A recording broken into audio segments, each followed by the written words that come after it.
Salut à tous et bienvenue sur la chaîne YouTube de Ivoire Dev Academy. Nous allons donc débuter une série React. Salut à tous et bienvenue sur la chaîne YouTube de Ivoire Dev Academy. Nous allons débuter une série React et dans cette série, nous allons apprendre à manipuler nos formulaires avec une librairie qui s'appelle Formic. Dans Formic, on a Form et donc comme son nom l'indique, Formic est une librairie pour React et React Native qui va nous permettre de manipuler un peu plus aisément nos formulaires. Il s'agit donc d'une couche d'abstraction qui va nous permettre de valider les champs de nos formulaires, de soumettre le formulaire, d'afficher les erreurs pour la validation et aussi de pouvoir accéder à tous les champs que l'utilisateur va entrer. Donc, n'hésitez pas à faire un tour sur la documentation formic.org afin de voir peut-être plus d'options qui ne seront sûrement pas couvertes par le tutoriel. Donc, pour nous mettre en situation réelle, donc j'ai créé à côté un projet React. Et dans ce projet-là, il s'agit donc d'un formulaire d'inscription qu'on va essayer de valider et de soumettre avec Formic. Dans ce formulaire d'inscription, nous avons le nom, l'email, le numéro de téléphone, le mot de passe et sa confirmation et un checkbox qui va nous permettre d'accepter les conditions d'utilisation.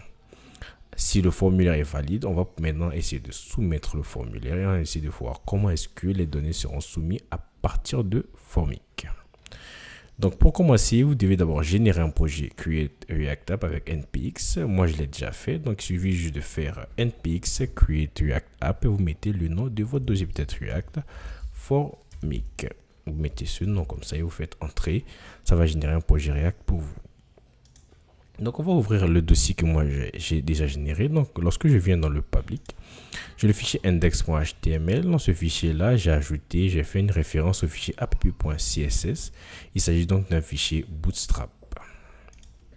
Lorsque je viens dans le src, j'ai un dossier component, je component et side. Et ce composant-là, il s'agit donc de cette partie du formulaire où j'ai l'image et non améliorer l'image de votre entreprise. Donc c'est juste d'embellir le formulaire pour avoir un effet visuel un peu plus joli que d'habitude.